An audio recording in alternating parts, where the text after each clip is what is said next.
Hi, this is David. I'm about to tell you that echoing or shadowing is better for your language skills than going to the conversation group at the bar on the weekends. Here's why.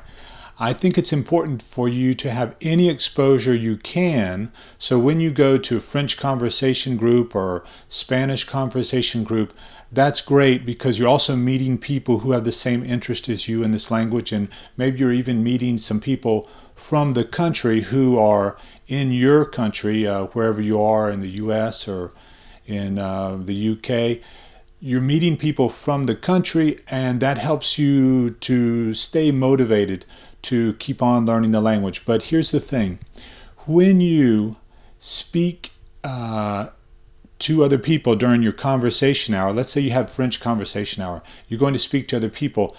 What you're doing is taking your English thoughts and translating them as quickly as you can into French. So you're basically translating vocabulary, right?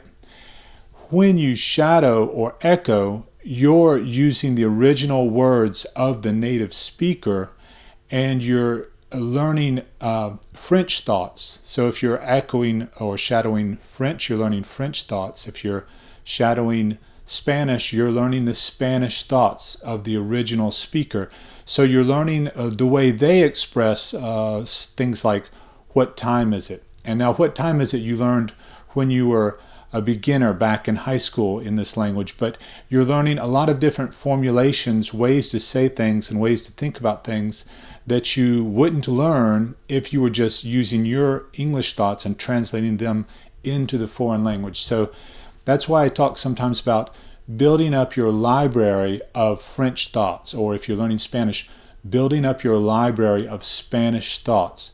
When I shadow German on the way back and forth to work, what I'm trying to do, since I'm using the words of the native speaker and I'm thinking about what he's thinking about when I say his words, I'm building up my library of German thoughts. That's my goal when I go back and forth to work. There's two things I'm trying to do. Build up my library of German thoughts so that when the image is in my head, I already know the words. I know how to say that. And I'm also worrying about, of course, my pronunciation and accent, my formulation of the sounds. Because I'm doing that, I'm also listening very closely to the sounds, so I'm improving my comprehension.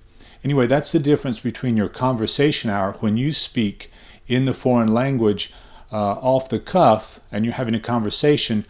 You're really doing a translation of your English thoughts into the foreign language, and that's great because you're going to have to do that when you get to the country. But keep in mind that in shadowing, you're building up your library of the thoughts of the foreign language, and that's really useful to have all those things already at hand, easy, ready to roll right off your tongue. Okay, that's it. And enjoy your shadowing or echoing, whatever you call it. Have a good day.